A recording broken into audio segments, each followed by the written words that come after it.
Hello, listeners. It's Lawrence Coletti, executive producer of Legal Talk Network. I want to tell you about one of our longest-running and most informative shows, The Digital Edge. Each month, our expert hosts Sharon Nelson and Jim Calloway talk with renowned authors, speakers, and legal technology gurus about tools, tips, and tricks for running a successful legal practice. If you're seeking a competitive advantage for your firm, make sure to catch The Digital Edge on our website at LegalTalkNetwork.com, in Apple Podcasts, or on your favorite podcasting app. And now, on to the show.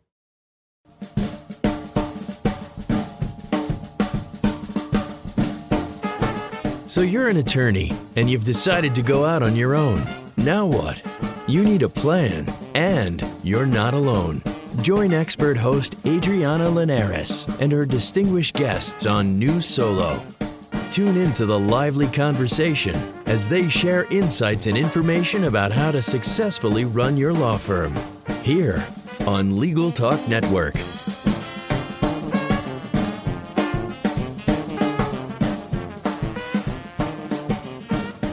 Welcome back to another new solo episode on Legal Talk Network. This is your host, Adriana Linares. I'm a legal technology trainer and consultant. I spend all my days helping lawyers and law firms figure out how to use technology better. It's a job I really, really love. Before we get started, I want to make sure and thank our sponsors. So I'm going to take a couple moments of your time. Don't fast forward me to tell you about the 4 great sponsors that help make this show possible. Answer One is a leading virtual receptionist and answering service provider for lawyers. You can find out more by giving them a call at 800-ANSWER1 or online at www.answer1.com. And that's answer1.com. Thanks to our sponsor, Clio. Clio's cloud-based practice management software makes it easy to manage your law firm from intake to invoice. Try it for free at Clio.com, and that's CLIO.com. I want to make sure and thank Perfectit. They are a legal-specific proofreading software that locates mistakes that neither spell check nor the most eagle-eyed attorney can find. Try Perfectit for free. IntelligentEditing.com. They were kind enough to give us a 10-day discount. So if you would like a small discount on Perfectit, you can enter the discount code NEWSOLO when you go to checkout. Unbundled Attorney is a premium lead generation service that delivers exclusive leads directly into your inbox in real time. Looking to get more leads and grow your practice? Visit unbundledattorney.com today. That's it for our commercials. Of course, I always want to thank our sponsors very much. Otherwise, we wouldn't be here with Todd Smith. Hey, Todd. Hey, Adriana. How are you?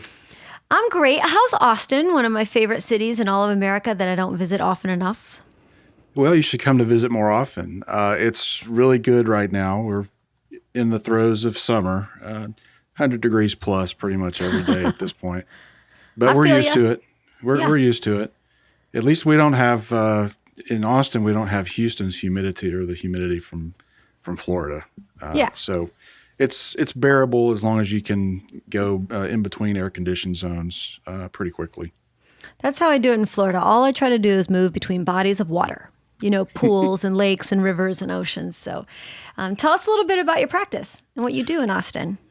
I am a civil appellate lawyer. I represent plaintiffs and defendants. I'm not committed to one or the other. We just view cases on their own merit, no matter what side they come from.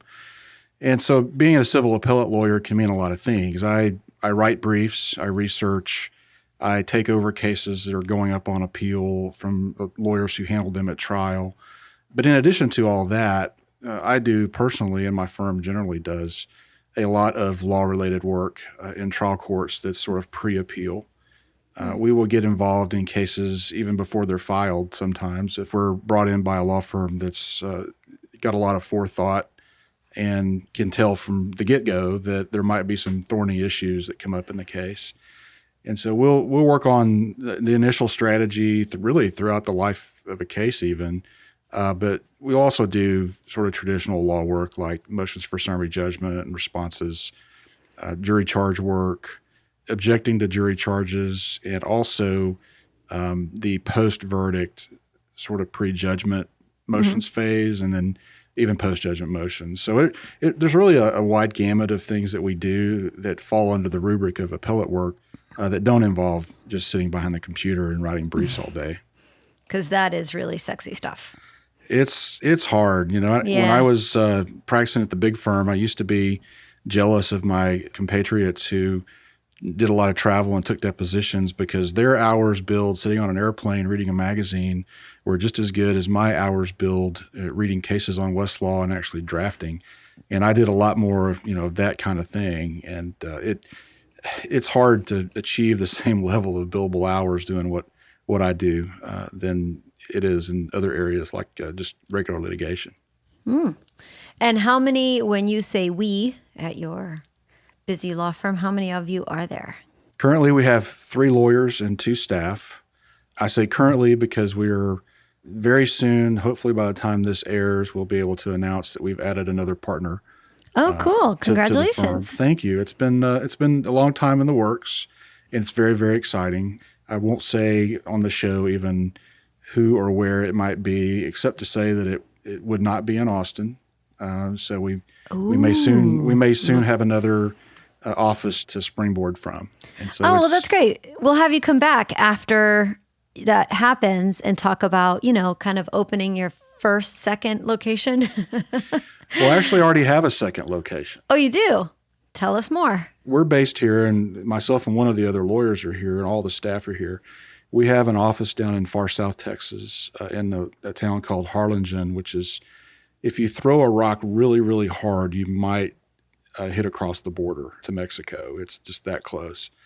And so there's a long story behind having an office there, but one of our lawyers lives there, and we decided that that was a good place. There's a lot of litigation down in that part of the state. It tends to be very active in litigation, even more so than some of the more urban areas. The kinds of cases that come through, and the verdicts that juries will render there, and the appeals that come out of it. So it's a good place for us to have our official second office, and then the new location would be the third, which sounds incredible, really, to even say it out loud.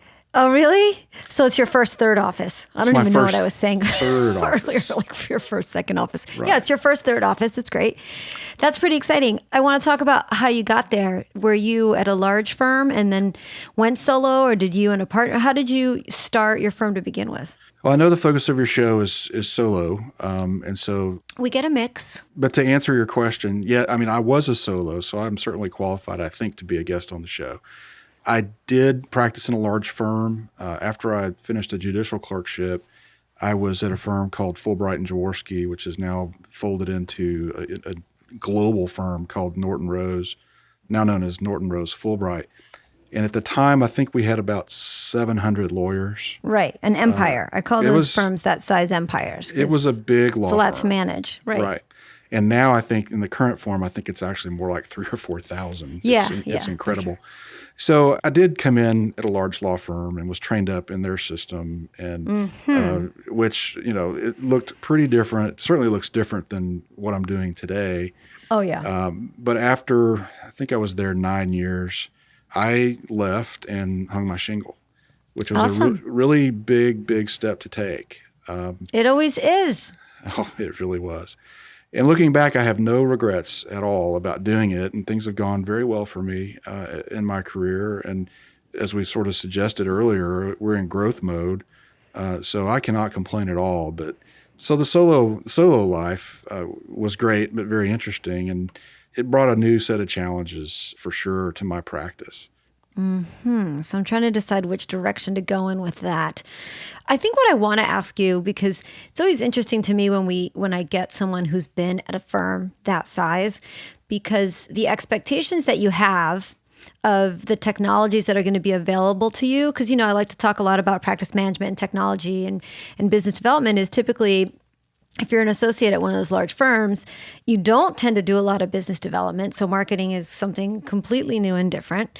You have a lot of your technologists sort of issued to you and handed to you. And, when I meet lawyers that come from those big firms, they're just not even sure where to start because first of all, they can't imagine life without something like a document management system. And then other times, right. I meet someone who can't imagine why I would ever want to profile a document. So it's such a funny thing. But I don't want to spend too much time in the past because I know you said it was about 9 years ago and technologies were different. So I think what I really want to ask you about is when you decided to go out on your own, or at least, the path you've taken over the past few years to develop the tools, the partnerships, the arrangements that you have in your firm, those are the types of things that I think are really interesting. So you and I met, the last guest I had too, we met at Ernest Svensson's small firm boot camp. And we started talking, and I always really appreciate these very nuanced conferences, because any lawyer that shows up at these really sort of boutique conferences have a different mindset about the way they approach their practice and the things that they're going to learn and the things that they're interested in. Mm-hmm. So I guess my question to you is, as a successfully solo, now growing law firm, and if you were talking to someone who was just thinking about going solo, other than saying, I did it 9 years ago and I have no regrets, which is one of the greatest things any new solo could ever hear, what are a couple of the other things that you would say to them to get started and to think about, and what are the experiences you had? Well, one thing I would say is they've got a lot of tools available to them that were not available to me. I actually I was with a firm for 9 years. It's been 11 years since I started my firm.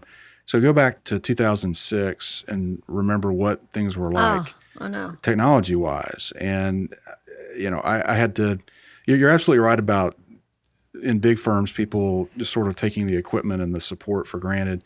You go from the level of support that a 700-lawyer firm would bring, a dedicated IT manager in each office. 24/7. Emergency contact numbers in case your BlackBerry goes out. I mean, seriously, BlackBerry. Yeah. Which is kind of funny to me today. But so, you go from that level of support to, if you're going to go solo, it's literally just you, unless you have the forethought to make arrangements to get some services provided to you that are now available that just frankly weren't available back in 2006. So, you got to make all kinds of big decisions. What computer are you going to buy? What software are you going to use? I'm an Apple guy, and you really can't go wrong with Apple, but I came from a PC environment, and that's what I knew. So it was the easy decision for me at the time was, I'll just go buy a PC machine, a PC laptop, and because all the software that I can get through it I already know, and the learning curve will not be as steep. That was true, but the consequence of that was, somebody's got to maintain this thing. And it was pretty easy for the software to get bloated out and for the thing not to run, even a brand new machine back then. So, over time, I've phased out the PCs and now run an all Apple environment. And I think someone looking to start a practice, if you've got any inclination toward Apple products at all, they're just easier to use.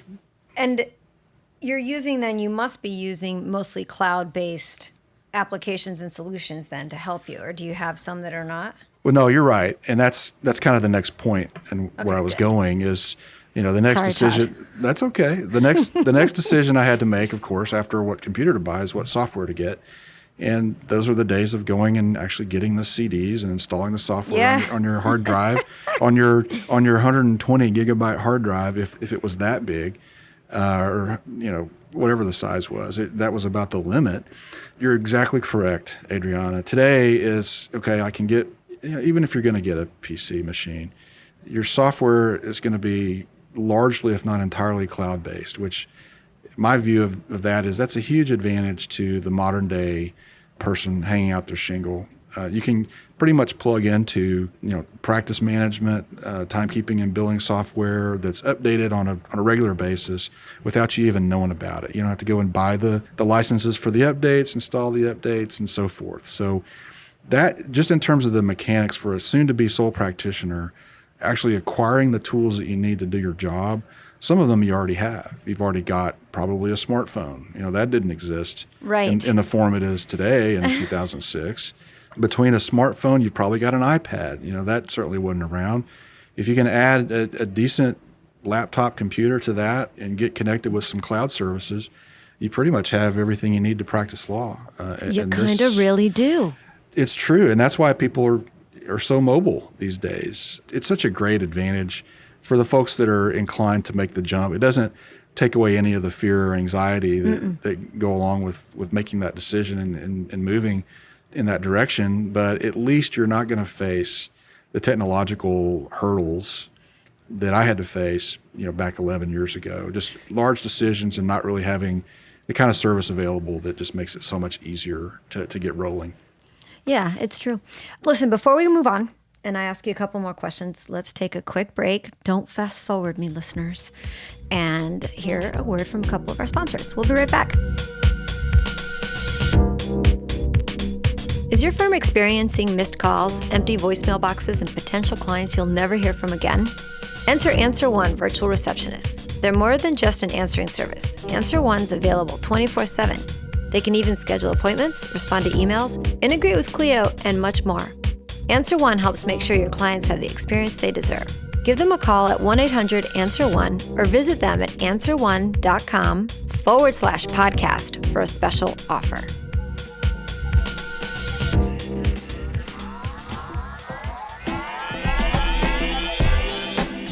Imagine how much faster you could work if you spent less time proofreading. Almost every lawyer wastes hours each week proofreading rather than producing legal work. With Perfectit's American legal style, you spend less time proofreading and have more time to focus on substantive matters. It's easy to use and there's no training required. Try Perfectit for free from intelligentediting.com and start saving time on proofreading today. And we're back. All right, so we're talking to Todd Smith, an appellate attorney in Austin, Texas. My name is Adriana Linares. I'm your host, and Todd was just sort of reminding us of some really good basic getting started tips as far as thinking about what type of computer you're going to have, what software you're going to, and services you're going to use. You know, Todd, something made me think to ask you this. Do you look toward, because you're in a big bar, obviously Texas, and you don't have to be in a big bar for this question to be applicable, but when you either went out on your own or now as, you know, an experienced attorney, do you ever turn to your bar association to learn about its member benefits? Because most bar associations have, you know, member benefits where you get discounts on all sorts of tools, services, and providers. Absolutely. The Texas bar is very good about that. In fact, they really are. That's why I wanted to mention that. I was just looking, just today, I can tell you a little story that ties directly into this. I was kicking around thinking about, you know, whether the law firm's URL for our website is going to change with our impending change, and I was looking around at the .law options. Oh, sure. And you know, there's something about that I just find appealing. I think all lawyers do. Something .law. It just carries a certain air about it that I think lends some credibility. So I just happened to remember when I was doing this that I saw on the Texas Bar webpage that they were offering a discount for the purchase of a .law domain. And so kicked it on over to the Texas Bar page, and sure enough, in the member benefits section, there it is, along with car rental and I think even mobile phone service. And Clio, which is one of our sponsors, I know is a benefit with Texas. They do. Sure. They sure do. And so, you can definitely shop.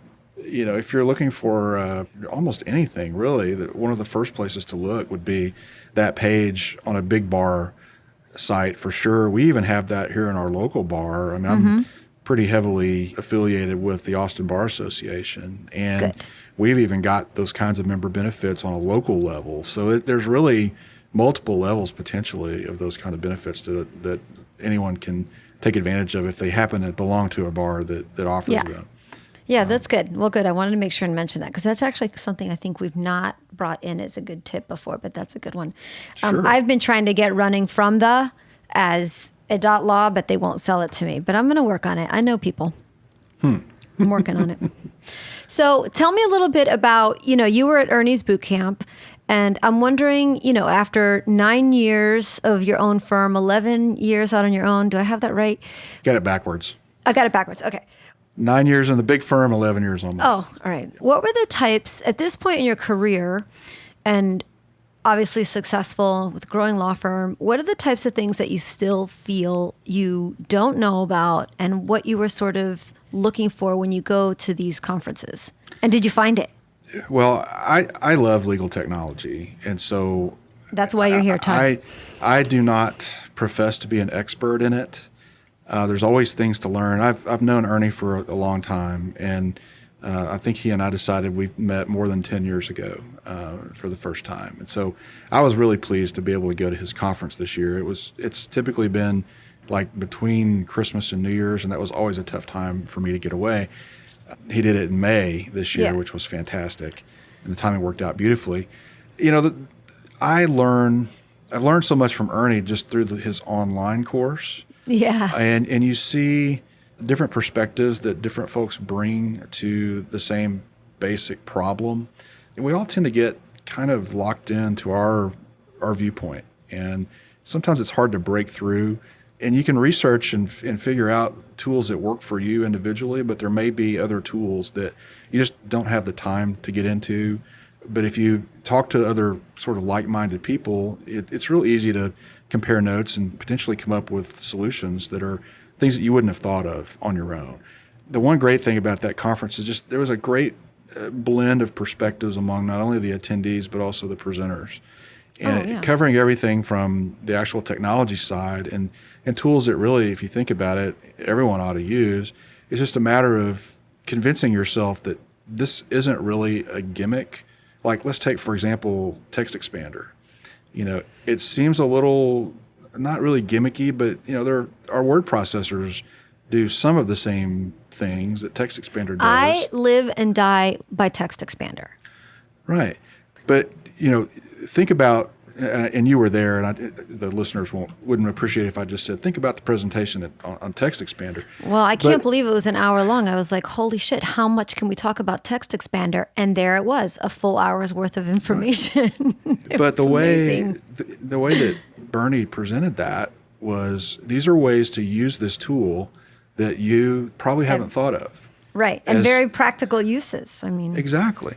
And so I think we should explain real quick what it is. Sorry, Todd. Sure. In case we have a listener who hasn't heard about Text Expander. So if you explain what it is, and then I am going to explain one of the reasons that I love it so much. Okay. Well, you think about if you're a Microsoft Word user, or even if you're using another software package, they typically have macros or shortcuts that's built into the software that if you execute some combination of keystrokes, it'll take that combination and literally expand it into some pre-programmed universe of characters. So you could have an entire paragraph of text that if you just typed in a few characters and sometimes a trigger like a period or a semicolon, the software will know what you mean to type by using that trigger is the entire paragraph of text. So you can use it, this is just one example, but you can use it to enter text that you frequently enter with only a minimum of keystrokes and thereby cut down the time for getting that text entered as well, and not have to go and cut and paste between documents, which is sort of a cardinal sin in document creation. It just tends to carry errors over. It's a cardinal sin, but it's what everybody does. It's, you know, the paste button, if you look at all your programs, is always the biggest button because that's what we do. We copy paste. Yep. And I'm as guilty of it as other people, but if you study this long enough, you become convinced that one way to cut down on errors in your documents is to use the tool like Text Expander and get the text in a form that's perfect and start from there. And then you reduce the number of errors in your documents for things you do over and over. And I also I like to call it a poor man's document assembly or document origination program, because you don't have to have, you can get some of the benefits of those more expensive and comprehensive programs with this little tool that just kind of lives on your desktop, and you just enter the characters, and the beauty of it, and what makes it, I think, better than just using the Microsoft Word equivalent, is that you can use it, it's cross-platform. So you can use it in any software package that you happen to be running. Like if you're in Clio or whatever your timekeeping software is, if you've got the shortcuts set up properly in Text Expander, you can use it in your time entries, and it'll carry... Yes. It'll expand the text literally to fit the criteria that you've set forth, and that'll greatly cut down on your time spent entering time. And so that's just one example of the efficiency that you gain from it. Oh, it's just it's crazy. I always like to say that one of the reasons I love it so much, and it's sort of in my top 5 technology tools, is because it's by platform. So they made it cloud-based now, and I live in both a Windows and a Mac environment. So it synchronizes my snippets across all my devices and my iPad, which I completely love. So today I spent half my day. Here's what happens to me. I'm buzzing along and I am just being as efficient as one could possibly be. And I'm so proud of myself. I'm like, I'm using Text Expander. I've got all my documents well organized. I'm not wasting any time. I'm moving data left and right. I'm building proposals. I've got invoices going out. Like everything's great. And then all of a sudden, it'll be like that sound in a movie where the record player stops. And something annoys me that I realize I do all the time, and I've got to find a solution for it. So that's what happened today. And it's funny that we mentioned Ernie, because Ernie's the person that I thought of because he's a Mac, and I forget what program it was. I don't think it was something native. I think he has an add-on tool that allows him to search his entire computer, including email. Anyway, I was just looking for a desktop-wide search tool that includes Microsoft Outlook emails and attachments. So I spent half my morning testing out a couple of them. I'm looking at a product called Lookeen, so Lookeen right now for Windows. And then I also had Copernicus installed this morning, and I tested it out for a little bit. Do you have anything like that you use? Or on the Mac, do you pretty much just use Finder? Finder. I use Finder for a pretty shallow level search, and sometimes it'll give me what I need. I got turned on to a program called How to Spot or Who to Spot. I can't pronounce it, but it's spelled funny. It's Houdah, capital SPOT.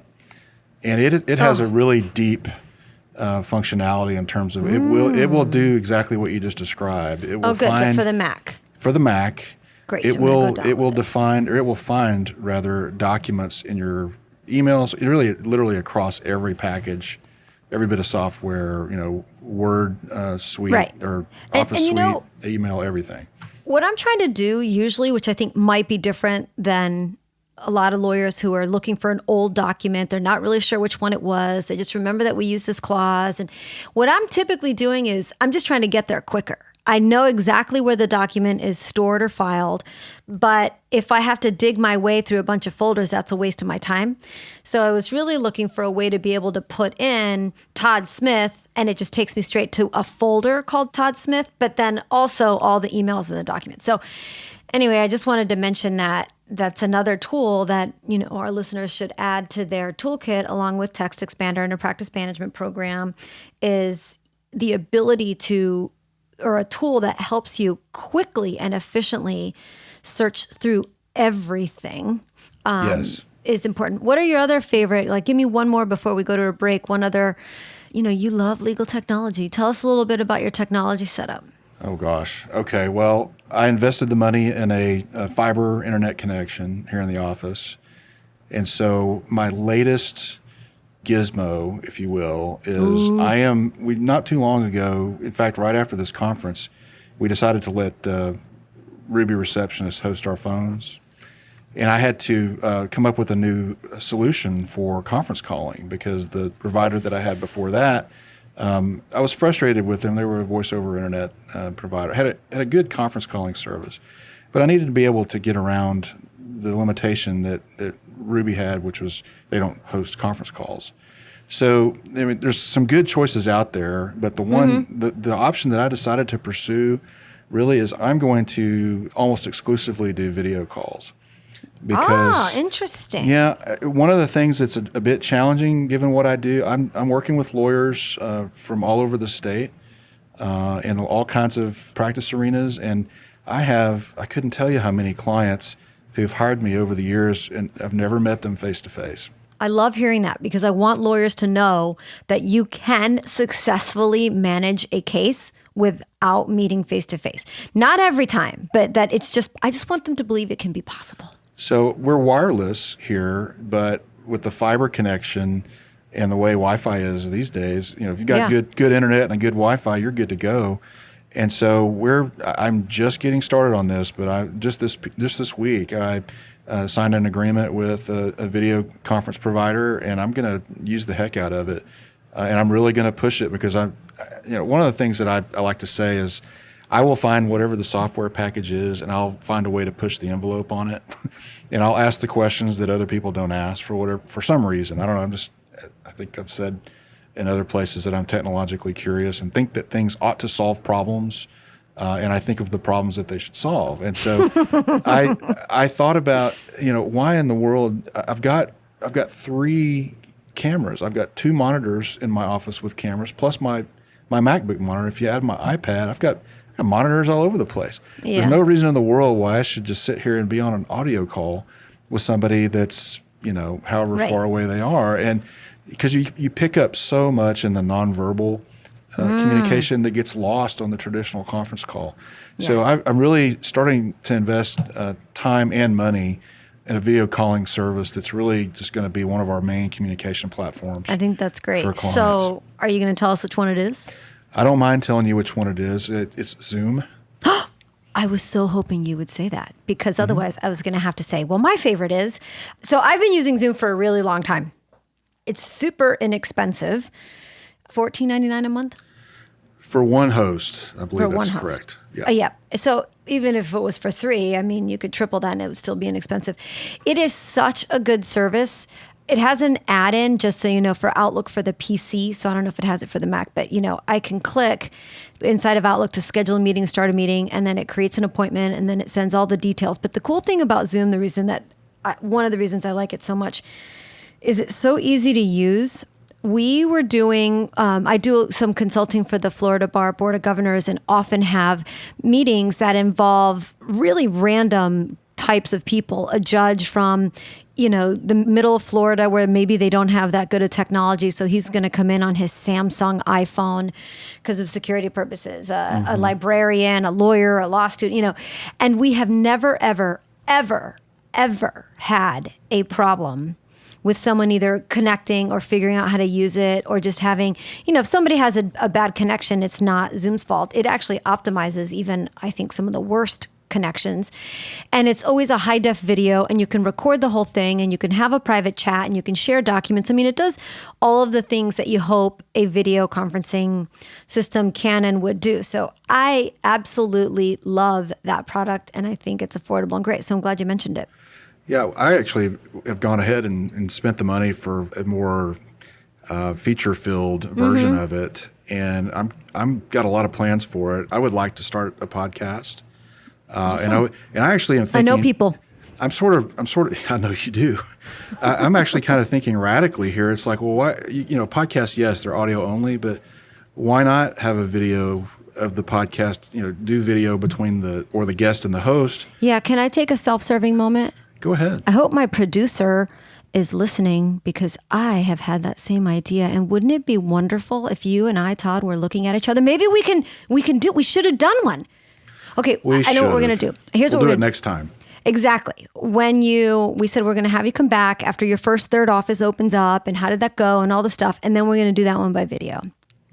Yeah, why not? There's really no reason not to. It's kind of like a live radio show. It's the same thing. People will actually watch that, right? Yeah, so that's one idea I have for it, and we can wrap it back to the theme of the show, of course. The new Solo. This is something that, again, was not available to me in 2006, but it's easy to purchase, and from everything I can tell, I'm still getting trained on it, but easy to use as well, and stable. And think about what are the differentiators between lawyers and law firms? A lawyer who is willing to put this out there for potential clients as an option, it's an instant differentiator. Totally. Because lawyers don't do it. They just don't. Nope.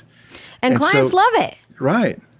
So I'm going to offer it to all of mine who want to take advantage of it. The other use that I've come up with for it, besides video calling with clients, podcast recording, is they have a webinar option. So we're looking just in terms of our marketing overall. There's so many uses for it. If we decided we wanted to host a webinar, an educational webinar for clients, it's right there, and you can screen share. It's like me sitting next door or next to my partner in South Texas, and we can see each other's computer screens. It's really unbelievable. I love it. Well, listen, let's take a quick break and hear another couple of commercials from our great sponsors, and we'll come right back and pick up where we left off. Are you a family law, immigration, or estate planning attorney looking to attract new leads and retain more clients? Join hundreds of other solos and small firms just like you who use Unbundled Attorney to receive premium, exclusive leads delivered directly into their inbox in real time. To learn more about how their lead generation services can grow your practice, subscribe to the Unbundled Attorney Mastermind podcast or visit unbundledattorney.com today.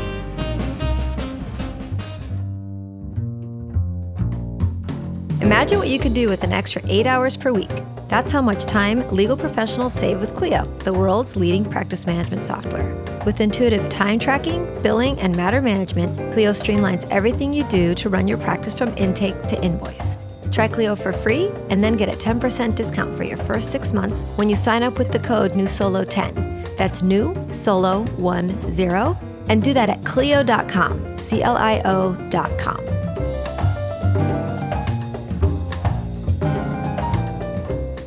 So we're back. I'm Adriana Linares. I'm talking to Todd Smith in Austin, Texas. We were just rambling on about how much we love the idea of using more video conferencing and meetings and doing cool things with video in his law office, which I hope everyone starts. I mean, it's the future. Everybody's going to start doing that. It's just going to be about 5 years before, like you said, Todd, it's a non-differentiator at least. So I think that's really cool. What else? Tell us a little bit about your tech setup. So you've got... is everyone a Mac, or do you have a mixed environment? It's about 90% Mac, and the only Mac computer that we have here in the office is the personal laptop of one of my partners. And that's just his preference. He uses a Mac here in the office, and of course with all the cloud software out there, it's cross-platform, and he can take it on the road or work remotely and really not miss a beat working on that PC machine. I've tried to bring him over to the right side, and we may do that yet. But we're going to try to get him to cross over. Yeah, we're Mac. We wireless printing. We're paperless office. We've got the new wireless ScanSnap scanners. That's pretty cool. At first, did you think, I'll probably never use this wireless? The scanner is just awesome. And then the first time you used it, you were like, holy moly, I'll use this all the time. Or did you go in knowing you would use the wireless scanner? I knew I would use the wireless scanner. And I'll tell you that the trick that really convinced me that wireless, that it was the correct decision is it's not like the connected scanner where it will feed whatever document you scan, it'll only send it to that particular computer. Mm-hmm. Dropbox, and I don't know if Clio does this. I think Rocket Matter may do it, where you can actually scan straight to the cloud. Yeah, Clio has actually an integration with the ScanSnap. Right. And I think Rocket Matter might too. Yeah. I'm not sure. Now, I have actually 2 of those scanners in my office, but I'm not even sure I need 2 because when my paralegal scans a document, it goes straight into Dropbox and we all can access it right away. So there's really no advantage to having multiple wireless scanners in a small law firm. Just grab that ScanSnap and set it up where it scans straight to the cloud, whichever platform you're using, and it's really great. So wireless printing and wireless scanning are two huge developments that we're. Well, they can certainly advantage of save a now. lot of costs, right? Like you were saying, because it doesn't have to be directly connected or networked. So if you are setting up a new firm and you're trying to, reduce some infrastructure costs, then those are no-brainers. And they all just work so easily these days. We used to complain about how hard it was with Windows. It's not like that anymore, everybody. No. Get your scars healed. It's become a lot easier. What about, do you happen to use a client portal of any sort? Not directly, no. And I tried that out. In fact, I was a Clio user for several years and don't have any problem at all with Clio. That was something that they offered up pretty early on. And I think for me, it was just that my clients didn't want to learn a new portal. They didn't want to take the time. That was several years ago now, and I think it's gotten easier to access. Well, I think they've gotten easier to use too. I hear that protest from my clients who are lawyers all the time. They say, my clients aren't going to want to use that. And I say, if your client can get onto Facebook and upload a picture of their grandchild's birthday, they can use these client portals today. What's really funny, Todd Smith, Todd Smith, who's an attorney in Orlando, that is actually a dear friend of mine that I had on the show a million episodes ago. One of his differentiators is his client portals. So I don't know, maybe you take a look back in there one of these days. I will do that. I'll tell you, it ties back again to my decision to start using Zoom. Another feature that's available to me is a secure document upload.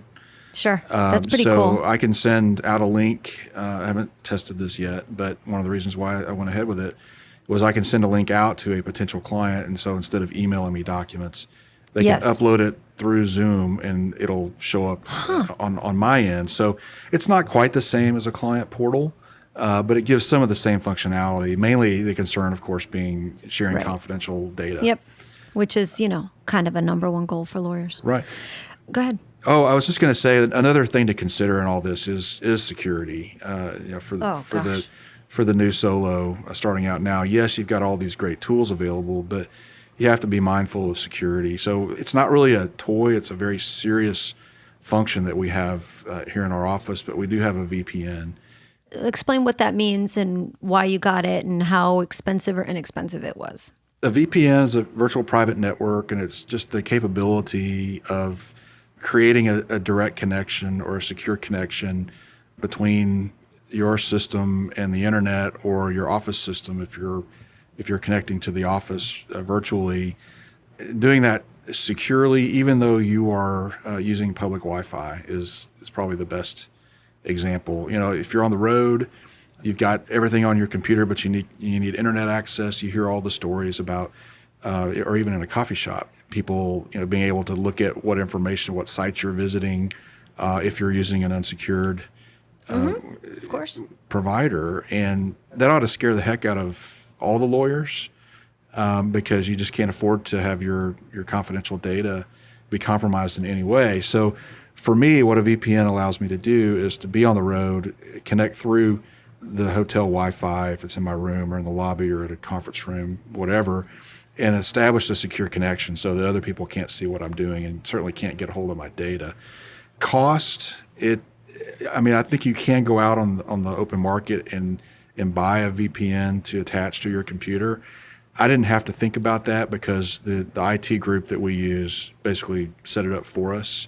Okay, and good. They do all the maintenance on our computers, and it was just part of our overall Do you outsource your implementation. IT support then? I do. Okay, good. And they take care of it. What do you think someone should be paying roughly a month for outsourced IT support when it's, maybe they just charge you hourly or you have a monthly, I'm not sure, but give us an idea of what you consider a reasonable fee for, I think you said you were 5 people now with 2 locations, adding a third.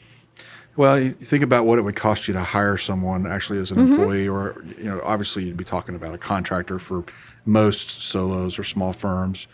Probably a rule of thumb. We have a flat rate agreement. It's a monthly retainer, and a good rule of thumb is you might expect to pay a few $100s a month, which sounds like a lot, and that's per machine.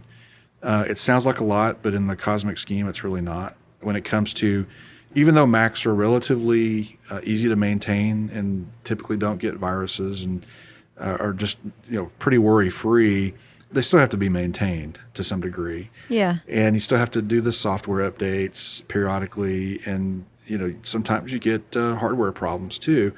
And the folks that do this, they do it remotely, and pretty much I log out at the end of the day.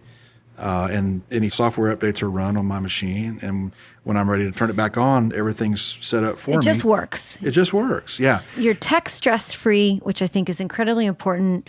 I find too many lawyers wasting their time being the technicians and being frustrated, and it just drives me crazy. Spend a little bit of money and take that stress away, put that energy somewhere else. So I think that's really good advice too. I would wholeheartedly recommend. There are certain things that you just shouldn't do as a new solo. You shouldn't be your own bookkeeper or your own CPA. You shouldn't be your own IT person. That's the hardest thing to let go of, though.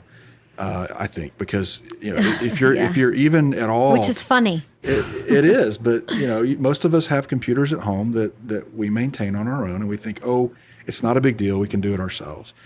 That may be true, but as soon as you start spending a couple hours a week dealing with computer issues, think about how that time could be turned back into the bottom line.